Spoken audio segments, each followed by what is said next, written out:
కింద ఏం పరిచారు? ఖర్జూరపు మట్టలు పరిచారు, వాళ్ళ వస్త్రాలు కూడా పరిచారు. Okay right. ప్రకటన గ్రంథం 7వ అధ్యాయంలో ఏం రాయబడి ఉందో తెలుసా? ప్రకటన గ్రంథం 7వ అధ్యాయంలో పరలోకంలో కూడా ఈ ఖర్జూర మట్టలు కనపడుతున్నాయి. అది వింత. చూడండి కావాలంటే 7వ అధ్యాయం 9వ వచనం. జీవవృక్ష ఫలం చెట్టు తర్వాత, జీవవృక్ష ఫలం చెట్టు, జీవవృక్షం తర్వాత పరలోకంలో కనపడ్డది ఖర్జూరపు చెట్టు. ఇది వింతైన విషయం. ఇంకో చెట్టును కూర్చున్న ప్రస్తావన లేదు. కావాలంటే చూడండి ప్రకటన గ్రంథము 7వ అధ్యాయము 9వ వచనం ఆఖరి లైన్. వారు తెల్లని వస్త్రములు ధరించుకున్న వారై ఖర్జూరపు మట్టలు చేత పట్టుకొని సింహాసనం ఎదుటను గొర్రెపిల్ల ఎదుటను నిలువబడి సింహాసనాసీనుడైన మా దేవునికిని గొర్రెపిల్లకును మా రక్షణకై స్తోత్రమని మహాశబ్దముతో ఎలుగెత్తి చెప్పిరి. దేవునికి స్తోత్రం కలుగును గాక. ఎంత ఆశ్చర్యకరమైన విషయం అండి.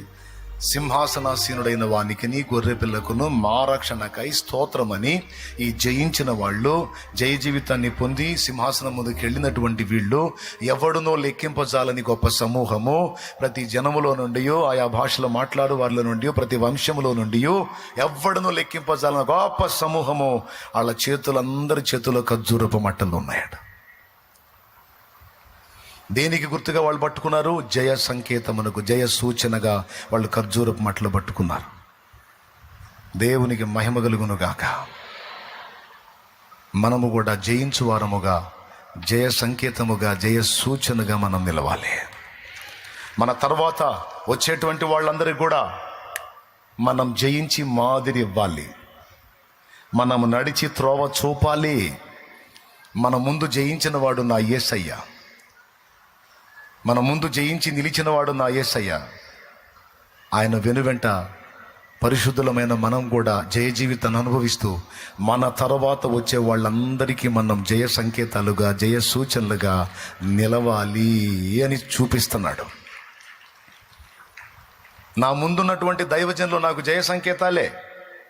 నా ముందు ప్రభు దగ్గరికి వెళ్ళిపోయిన వాళ్ళు, ఇప్పుడు వాడబడుతున్న దైవజనులు, నాకంటే పెద్దవారు, అనేక ఆత్మల్ని గెలిచిన వారు, అనేక ప్రాంతాల్లో దేవుని పని జరిగించిన వాళ్ళు, విరివిగా ప్రకటించిన వాళ్ళు నాకు ఎలా ఉంటారో తెలుసా? ఖర్జూరపు మట్టల్లాగుంటారు నాకు, ఖర్జూరపు చెట్టుల్లాగుంటారు నాకు. వాళ్ళు జయించి నాకు మాదిరిస్తున్నారు. మేము ఇంతవరకు ప్రయాణం చేసాం, ఇంతవరకు పరిగెత్తి, ఇదిగో ఇది సాధించి ప్రభు ముందు నిలబడ్డాం. నీకు దమ్ముంటే రారా. దేవునికి స్తోత్రం. నాకు దమ్ము లేదు, కానీ నన్ను పిలిచిన వాడు దమ్ము గలవాడు. ఆయన ఇస్తాడు, నేను కూడా వస్తా, నేను కూడా చేస్తా, నేను కూడా వస్తా, నేను కూడా చేస్తా. నా ప్రభు నా చేపట్టుకున్నాడు. నా ప్రభు ఆశ. జయించాలన్నది నా ఆశ కాదు, నన్ను గెలిపించాలన్నది నా ప్రభు ఆశ. నిన్ను గెలిపించి నిలబెట్టాలన్నది నా యేసయ్య ఆశ. నిన్ను ఓడగొట్టాలని కాదు, నిన్ను గెలిపించాలన్నది నా తండ్రి కోరిక. తెలుసా నీకు ఆ సంగతి?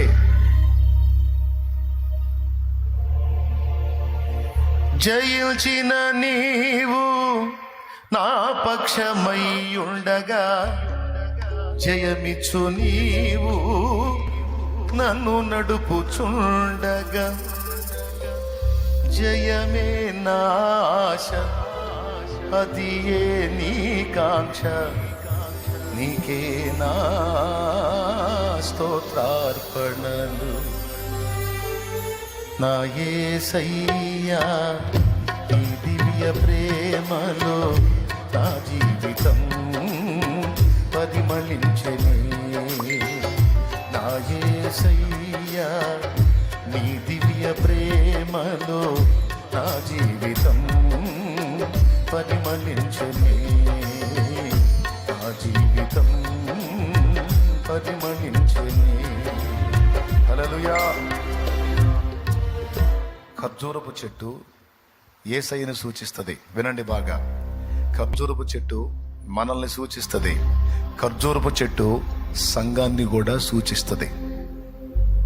ఖర్జూరపు చెట్టు వేళ్ళు ఎప్పుడన్నా చూసారా? వేళ్ళు, తాడి చెట్టు వేళ్ళు కానీ,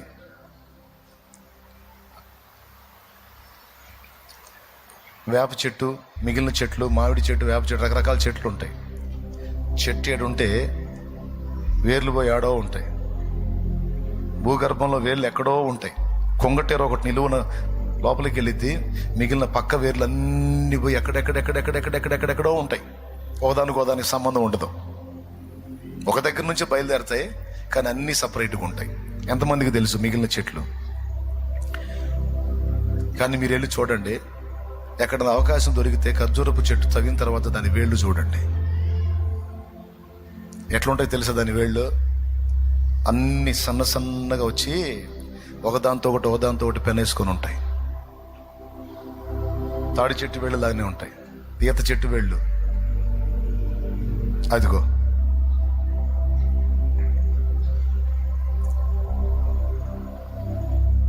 ఖర్జూరపు చెట్టు వేళ్ళు దొరికితే బాగుంట్రా. దానికి కొంగటేరు పక్క వేర్లు ఏముండవు, మొత్తం ఒకదానికోటికి. అది ఏం సూచిస్తుందంటే సంఘాన్ని సూచిస్తుంది, సంఘం యొక్క ఐక్యతను సూచిస్తుంది. దేవునికి స్తోత్రం కలుగును గాక. కుటుంబాలకు సూచిస్తుంది, క్రైస్తవ కుటుంబాలకు సూచిస్తుంది. ఒకళ్ళకొకళ్ళు సంబంధాలు లేని బతుకులు బతకూడదు. కలిసి ప్రార్థించటం, కలిసి మాట్లాడుకోవటం. అయ్యో చూడండి, కొబ్బరి చెట్టు వేళ్ళు, తాడి చెట్టు వేళ్ళు, ఈత చెట్టు వేళ్ళు, ఖర్జూరపు చెట్టు వేళ్ళు దాదాపు అలానే ఉంటాయి. ఇక్కడ చెట్టు ఉంటే ఎక్కడికో పోయి ముసుగులో వేరు పోయి ఎక్కడెక్కడో గడ్డి తిందో. ఎక్కడ చెట్టు ఉంటుందో దాని కింద అలాగా చాలా వేళ్ళు వస్తాయి. అన్నీ ఒకదానికొకటి పెన వేసుకొని ఆ మట్టిని అలా పట్టుకొని ఉంటాయి. అది ఐక్యతను సూచిస్తుంది. ఏ సంఘం అయితే ఏకమై పరిచర్య విషయంలోనూ ప్రార్థన విషయంలోనూ దైవజనుడితో కలిసి ఏకీభవించి ఐక్యతతో ప్రవర్తిస్తారో ఆ సంఘాల అభివృద్ధిని ఎవ్వడు ఆపజాలడు. నేను నా సంఘమును కట్టుదును, పాతాళలోక ద్వారములు దాని ఎదుట నిలవ నేరవు అన్న వాగ్దానం, నా ప్రవచన వాగ్దానం నెరవేరిద్ది. ఐక్యత కలిగినటువంటి సంఘాల్లో జరిగిద్ది ఇది. కుటుంబాలు కూడా అంతే. ఉండేది నలుగురు, 4 పెత్తనాలు, 4 దారులు. ఏం బతుకులో ఏమో చండాలంగా. విధేయత చూపరు, పెద్దోళ్ళకి లోబడరు, గౌరవించరు, వాళ్ళ మాటలు వినరు. వాళ్ళిష్టం, ఎవరిష్టం వాళ్ళది, ఎవరి బ్రతుకులు వాళ్ళే. దేవుని పిల్లల కుటుంబాలు అలా ఉండకూడదు. ఖర్జూరపు చెట్టు పై బాటమే కాదు, భూగర్భంలో కూడా పాఠం ఉంది. దేవునికి స్తోత్రం కలుగును గాక. దాని వేళ్ళు సంఘటితమై ఉంటాయి, సమైక్యమై ఉంటాయి. శబాష్. చూడండి, దాదాపు సన్నని వేళ్ళు చూడు ఎలా పట్టుకున్నదో చూడండి. ఒకదానికోటి మొత్తం ఒక గుట్ట అయితే పట్టుకుని ఉన్నాయి చూడండి. సన్నని వేళ్ళు, గుంపు కలిసే ఉంటాయి. చాలా వేళ్ళు ఉంటాయి, కలిసే ఉంటాయి. ఇక్కడ కారణం ఉంటే ఆ బజార్లోకి ఒక వేరు, ఈ బజార్లోకి ఒక వేరు, ఒకళ్ళ సంబంధాలు ఉండవు. కొన్ని చెట్లకి అట్లా పోతాయి, కొన్ని చెట్లకి. కానీ దీని లైఫ్ అది కాదు, దీని పొజిషన్ అది కాదు. మొత్తం కలిసి సంఘటితమై ఉంటాయి. చాలు. మనం 4 దిక్కులు పోయే టైపు కాదు. మనమందరం ఏకమై మొన్నంత పని చేశాం. మనమందరం ఏకమై ప్రార్థించాం, ఏకమై కష్టపడ్డాం, ఏకమై ప్రయాసపడ్డాం, ఏకమై ఖర్చు పెట్టాం, ఏకమై కాపలా కాశాం, కన్నీరు విడిచాం, వేలాది మంది రక్షణ కార్యాన్ని చూశాం. ఈరోజు అందరం ఐక్యమై కలిసి కష్టపడుతున్నాం. అందుకే ప్రతి ఆదివారం 2 ఆరాధనలో ఇంతమందికి సమాధానం చెప్తున్నాం. ఇదేం చిన్న కూటం కాదు, ఇది భారీ మహాసభ. ఇది తెలుసా మీకు? ప్రతి ఆదివారం జరుగుతుంది ఒక భారీ మహాసభ. కానీ ఇంత దానికి సమాధానం చెప్పి అన్ని విషయాల్లో జయం పొందగలుగుతున్నామంటే దేవుని కృప, నా ఆత్మీయ బిడ్డల యొక్క ఐక్యత, దేవుడు కలిగించిన ఆ కృప. ఈ ఐక్యత మన సంఘంలోనే కాదు, మన కుటుంబాల్లో కూడా రావాలి. కలిసి ప్రార్థించటం, కలిసి డిస్కషన్ చేయటం, కలిసి నిర్ణయాలు చేయటం, కలిసి తీర్మానాలు చేయటం, కలిసి ఐడియాలజీ ఆలోచనలు చేయటం, కలిసి ప్రయత్నించటం, ఒకరినొకరు ప్రోత్సహించుకోవటం, ప్రశంసించటం, ఎంకరేజ్ చేయటం. పొరపాటును కూడా మెచ్చుకోరు కొంతమంది. మళ్ళీ దేవుని బిడ్డలే వాక్యం వింటారు. చక్కగా కూర చేసింది అనుకో, అమ్మా ఈరోజు కూర బాగుందంటే సంతోషం, పండగ చేసుకుంటుంది, ఇంకా 4 కూరలు బాగా చేసిద్ది అన్నాడే. తింటాడు లొట్టలేసుకుంటా, కనీసం పొరపాటును కూడా మాట్లాడు బాగుందని. ఏం బతుకులో ఏమో కొంతమంది చండాలంగా. నేనైతే అట్లా ఉండను. తమ్ముడు నేను చెబుతున్నా కదా, కూర నచ్చింది అనుకో సూపర్ అంట, ఒక రకంగా ఉందనుకో యావరేజ్, ఇంకొంచెం బెటర్గా ట్రై చేయంట. బాగుందనుకో తప్పకుండా మెచ్చుకుంటాను నేను, ఎందుకంటే మనకే ఉపయోగం మెచ్చుకుంటే. ఇంక 2 కూరలు వస్తాయి. దేవునికి స్తోత్రం. ఎక్కడికైనా వెళ్ళి తింటా కదా, ఆహారం ఏర్పాటు చేస్తారు కదా. కూర నచ్చిందనుకో, కొంచెం వేసి వెళ్ళింది అనుకో, కూర నచ్చిందనుకో ఇంకొంచెం కూర అన్నం, కూర సూపర్ తల్లి అంట. మళ్ళీ వచ్చింది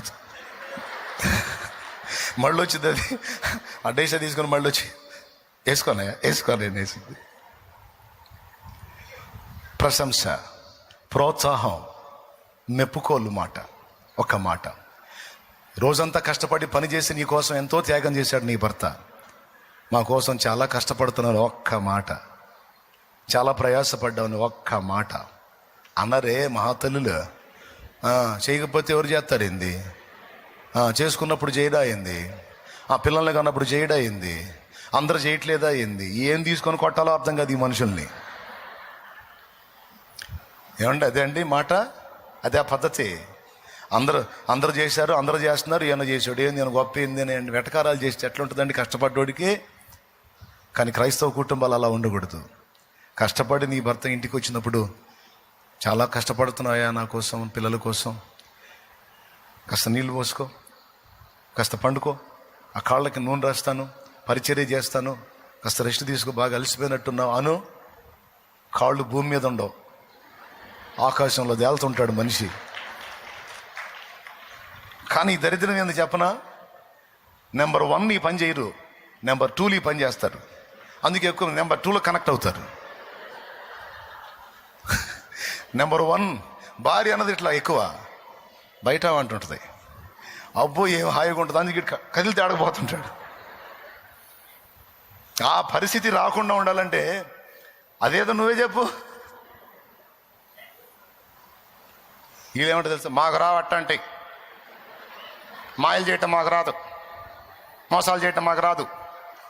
అరే మాయోడు చేయమన్నాడు, నిజం కష్టపడ్డది నిజమా కాదా, ప్రయాసపడింది నిజమా కాదా, రోజంతా నీ కోసం బిడ్డల కోసం కష్టపడి వచ్చింది నిజమా కాదా అని ఒక మాట. అది మా ఎందుకు అయింది, ఉన్న మాటే. నీ తల్లిదండ్రులు నీ కోసం కష్టపడ్డారా లేదా, మమ్మీ మా కోసం చాలా శ్రమ పడ్డావు మమ్మీ అను. ఏమన్నా రత్నాలు రాలిపోతాయా, ముత్యాలు రాలిపోతాయా? అందరు తల్లిదండ్రులు ఎట్లా చేస్తున్నారు, వీళ్ళు కూడా అంతే చేస్తున్నారు. ఎక్కువ ఏం చేశారేంటి, కన్నప్పుడు చేయొద్దా ఏంటి, ఏం తీసుకొని తన్నాలి వీళ్ళని, ఏం తీసుకొని తన్నాలండి వీళ్ళే, కన్నప్పుడు చేయరా ఏంటి? అది కాదు దేవుని బిడ్డల మాట.